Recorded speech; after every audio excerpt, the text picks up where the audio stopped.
America has broken the mold every step of the way. So I believe we can break the mold again. I believe we can have a revival of freedom, a reformation of liberty and restoring those constitutional jurisdictions and actually coming back to federalism. But it's going to take some hard work, just like you've been doing. You wouldn't be here today, sitting out here in the sun all day. You wouldn't be working hard to get convention of states passed here in North Carolina if you didn't already understand that. You know that we've got to work hard on this thing, and you know what's at stake. You know, the probably most overused, I don't know if you could overuse it, but maybe one of the most popular quotes of Ronald Reagan, and we've had it on our website for 25 years, so I kind of lay claim to it, but it's when Reagan said that freedom is a fragile thing. It's never more than one generation away from extinction. We don't pass it to our kids in the bloodstream. In other words, your children don't understand freedom just because you understood freedom. Your children don't understand freedom just because previous generations understood. I can promise you a kid born in Austin, Texas will make you just as good a communist as one born in Beijing or Moscow. In fact, these days, if they're born in Austin, they have a better chance of being a communist, unfortunately. But it's not about, what the previous generation believed doesn't automatically get passed. Reagan said you have to pass it intact. You have to be purposeful about it. You got to fight for it. You got to dig in. You got to be willing to scratch and claw in the trenches, if you will. The left has been doing that for decades in America. They've been in the fight. We've been enjoying the blessings of liberty, not bearing the burden that comes with producing liberty. And that's what we've got to do in terms of shifting our focus. And when I say shift our focus, that means I'm actually going to ask you to do even more than you've done up to this point. We just had D-Day and the week before that, Memorial Day. And during that time, I always think about Lincoln's words in the Gettysburg Address. He said that the way you honor those who came before us that made this flag worthy of being waved, the way you honor them is you have an increased devotion to the cause for which they gave the last full measure of devotion. So an increased devotion means we got to do more than what we've already done up to this point. That means more of our life, more of our fortune, more of our sacred honor to the cause for which they gave the last full measure of devotion. So what is the cause? The cause is the American way of life. It is the American system. It is the values that we find in our Declaration of Independence and our Constitution. And what we're here about today is that specific constitutional idea of federalism. That you should be the one to make the decisions in your life, not some bureaucrat in Washington, D.C. And Reagan actually went on to say in that same speech, it's not usually shared with the quote, but he went on to say that if we don't pay attention to this, if we don't have a renewal of these principles, that we will someday in our sunset years be telling our children and our children's children what it was once like to live in America where men were free. Now, I hope I'm not in my sunset years yet, but let me just tell you what it was once like to live in America where men were free. This may shock you, but there was a time in America where men were free where you actually made the medical decisions for yourself, not Anthony Fauci. I'm sorry, that wasn't respectful. Pope Fauci. Pope Frauci, more like it, but there was a time in America, believe it or not, parents, when you made the education and medical decisions for your children, not some bureaucrat either at the state or federal level. And you decided when to expose them to sensitive subjects, not some grooming education cabal that doesn't even tell parents now and doesn't think that parents should be allowed to know what's going on in their local school district. There was a time in America where men were free. If you're a business owner out there, believe it or not, there was a time when you decided whether or not to flip the sign on the door from open to close or close to open, not Pope Fauci and other bureaucrats across the country. And pastors, there was a time in America where men were free when you decided when to open the doors of your church, whether or not to sing hymns, whether or not to take communion, whether or not to hug, whether or not to lay hands on the sick. We have pastors all over this nation that bowed to the God of government instead of the God of the Bible, who gave in to these ridiculous demands. There was a time in America where you made the decision of whether or not to put a face diaper on, whether you felt like the disease was bad enough that you should stay home instead of being ordered to do so by the people that are supposed to be protecting your rights, but instead violated our rights. I think one of the things that bothers me the most about how different it was when men were free in America is that we now have a situation where there was a time in America where North Carolina would make the decisions about local issues in your state, not Washington, D.C. We're now at a place where we have people, a San Francisco cabal, running Washington, D.C. that actually believes that boys and men should be allowed into the bathrooms, showers, locker rooms of our daughters. Now, they not only believe that, they believe that they have the power to make you in North Carolina do that whether you want to or not. That the federal government gets to decide, and in this case, that one person in the federal government with a phone and a pen with an executive order can order every school in America to allow men and boys into girls' bathrooms, lockers, and showers. Now, if that's not a violation of federalism and a violation of morality and everything else, I don't know what else is. And yet we have people, to be blunt, right here in the North Carolina legislature that would say, we're not willing to overturn that action. We're not willing to use the power given to us in the Constitution to overturn this insanity coming from Washington, D.C., where they're trying to make the whole nation be like San Francisco. And that's what's essentially at stake here. Does North Carolina get to make these decisions for North Carolina, or do you want San Francisco running North Carolina? Because if you are against a convention of states, that means you're okay with San Francisco running North Carolina. If you're for a convention of states, you're saying, no, we don't want San Francisco or even the great state of Texas running North Carolina. We want North Carolina to run North Carolina. And that's the way it ought to be. You know, now this, I'm trying to think of a nice way to say these things, this man occupying the White House, let me just say it like that. Not only does he think that men and boys should be in girls' showers and bathrooms, and not only does he think he has the power to make that happen with a stroke of a pen, but now he's even blackmailing school districts and saying, we're going to take away your lunch money if you don't do these things. These people will use, in fact, how did he say it in the speech he gave in Buffalo? He said there's people that are lying in order to have political gain, power, and profit. And then he proceeded to lie in order to have political gain, power, and profit. That's what they do. And the only way to overrule them is a convention of states. This is the tool that our founding fathers gave us. This is the constitutional method to properly, constitutionally nullify a federal action. So they gave us this amazing tool. We've never used it before. And you can make an argument that it was never this bad. Federal government's, not slowly, I mean quickly, gone completely off the rails. And it's been somewhat off the rails for honestly 80 years or so, but nothing quite like now. How brash these people in Washington, D.C. are. How they think that we're too stupid to decide the best things for our children, or for ourselves, or for our business, or for our parishioners, or whatever it might be. They truly believe that they are smarter than you and that they need to make those decisions for you. And it's not just, you would think that facts and evidence would change their mind. I mean, this whole effort to do this, you saw what happened in Loudoun County, Virginia, where the school district lied about the kid that, acted like he was transitioning so he could get into the girls' bathroom and raped one girl, and then they just move him to another school and he does the exact same thing. You would think that someone that had advocated for that insanity would then see that and go, you know what, that's wrong, that's evil. We need to stop this policy. But no, this man occupying the White House doubles down since that time last summer that all that came out. He's done his executive order since then, and now the no school lunches if you don't follow their radical, extremely radical leftist agenda. So all of that to say, you're not going to change that in Washington, D.C. It has to be changed through the states. It's got to be the states that step up at this point. We can go through a million different issues that fit that exact same thing. Our borders right now, 200,000 illegals a month coming across. My home state of Texas is a disaster right now because we're not doing what we should be doing as a state under Article 1, Section 10.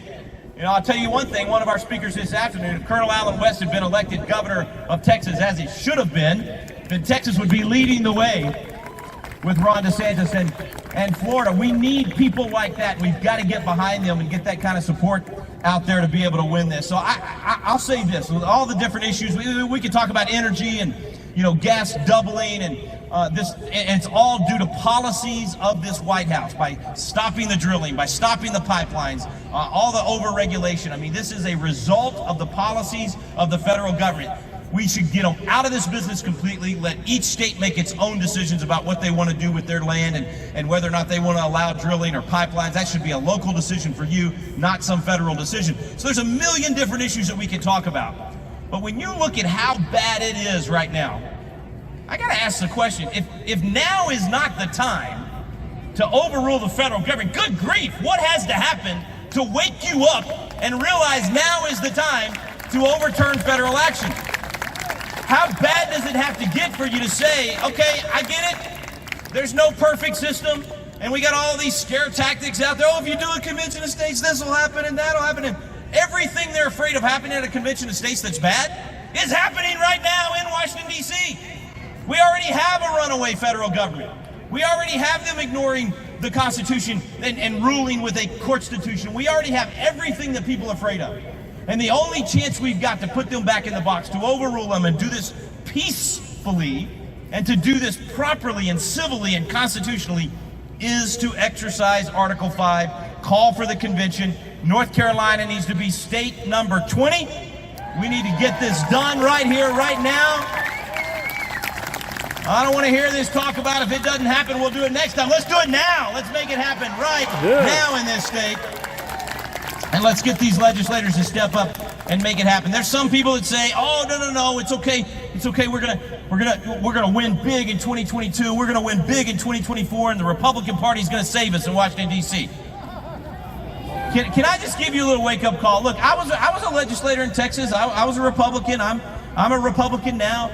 But can we just be honest for a second? Can I just talk real frank for a second?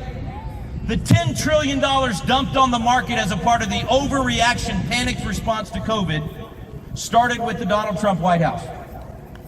The 6 feet insanity rule with zero science behind it was made up on the spot in the Donald Trump White House. It was a Republican administration that foisted a lot of this stuff on the country.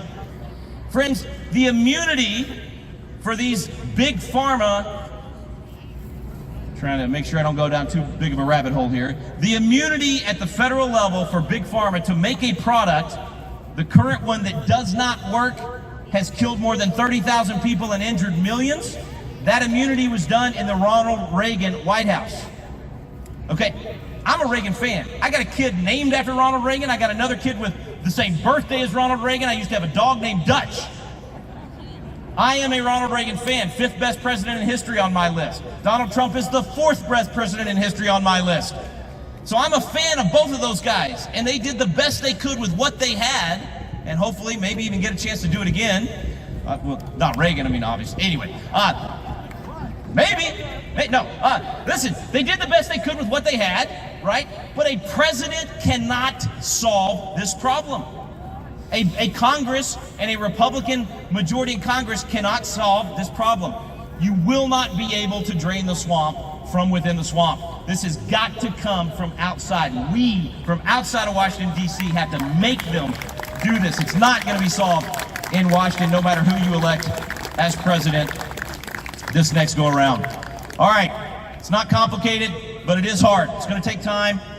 It's going to take, honestly, some winter soldiers to make this happen. We're not going to win this. We're not going to make this huge shift in restoring constitutional jurisdictions, this huge shift away from what has become a national government that gets to do everything for everyone in the country. We're not going to shift back to a federal government that only does the 17 things listed in the Constitution and in the 27 amendments. We're not going to do something that big with a bunch of summer soldiers. It's not going to happen with people that'll just show up when it's easy or just get on board at the last minute. I know people tell us there's no chance, you're never going to get, it's too big, it's too hard, same thing as those 10 spies. But let me take you back to the week before Christmas, 1776. And if you get in my time machine with me and we travel back to 1 week before Christmas, we're going to get out of the time machine and we're going to sneak up behind this guy that's writing. Now, I don't know if he was in a cabin writing by candlelight or if he was out. I like to think he was sitting around a fire, and just next to him was another little fire with troops and another fire with troops. I kind of picture that he was out there with the men that were suffering. And we're going to get out of our time machine, and we're going to look over the shoulder of this guy, and the words that he's writing say this: "These are the times that try men's souls. The summer soldier and the sunshine patriot will in this present crisis shrink from service to his country, but he that stands it now deserves the love and thanks of man and woman." See, he's saying summer soldiers and sunshine patriots, there's no way they would actually win the revolution. And if you really were getting in the time machine and going back to the week before Christmas 1776, and you were looking out around the world, every other nation had said, forget it, the Americans can't win. Most Americans said, forget it, the Americans can't win. 90% of Washington's troops had deserted him. He had gone from 30,000 down to 2,500. It was over. But this guy around the fire named Thomas Paine is writing those words for an American crisis and publishing that in just the next few days, and a week later, George Washington would make that impossible decision to choose an impossible task to go against Hessian professional soldiers. This would be like the Boy Scouts taking on the Navy SEALs. And he takes that ragtag bunch that he still had with him, 1/3 of which did not even have boots. They were wrapping their feet in burlap. They were marching 9 miles to take on those Hessian professional soldiers. You could follow them by the blood and the snow. That's after they crossed an icy Delaware River in a snowstorm.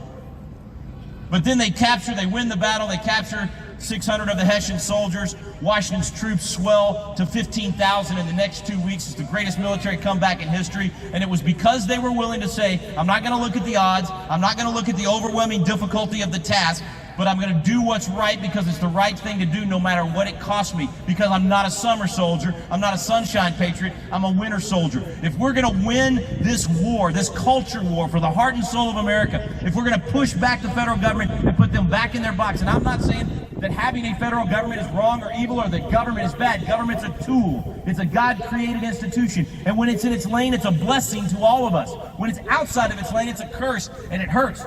So we're not anti-government here. We're pro-constitutional government. We just want to get them back in their lane. That's what we're headed for. And if we're going to do that, it's going to take some winter soldiers. Now, I know you're sweating right now and you're thinking, Rick, winter would be nice. I would love a little bit of winter air to just get. In fact, the wind picked up when we started talking about that. So, Lord, as William Barrett Travis signed his letter from the Alamo, P.S., the Lord is on our side. I do believe that. But the point is, it's going to take us staying in the fight, even with a great victory here in North Carolina, and this being the 20th state. It's one step in a long process, and I'm challenging you to step up and do exactly what Lincoln said: have an increased devotion. Whatever amount of money you've been donating to the cause, whatever amount of tithe you've been giving to your church, I'm asking you to increase those, to sacrifice whatever in your household, to be able to invest more in your local church, to be the epicenter of the community once again. Because you're not going to shrink government until the people of faith through the churches step up and meet the needs in the community the way we used to do it here in America. Then we can shrink government. So we've got to get behind that. Whatever you've been giving to candidates, to COS, to whatever cause you're supporting, I'm asking you to give more, sacrificially. Lives, fortune, sacred honor, that's what it's going to take. And we're going to all have to give more of that. The good news is freedom is worth it. And the good news is the system does work if we work it. See, we've got a lot of people that think like us, that realize government's out of control and they want to see change, but they no longer believe that the Constitution works. They no longer believe that the principles of liberty can work in this nation because they're concerned. I mean, it's a valid concern that half the country's communist now, that we've had an education system that's not taught them truth, that hasn't done what we changed in Texas when I was in the legislature, requiring the Constitution and the Declaration to be taught every single year to every student throughout the state.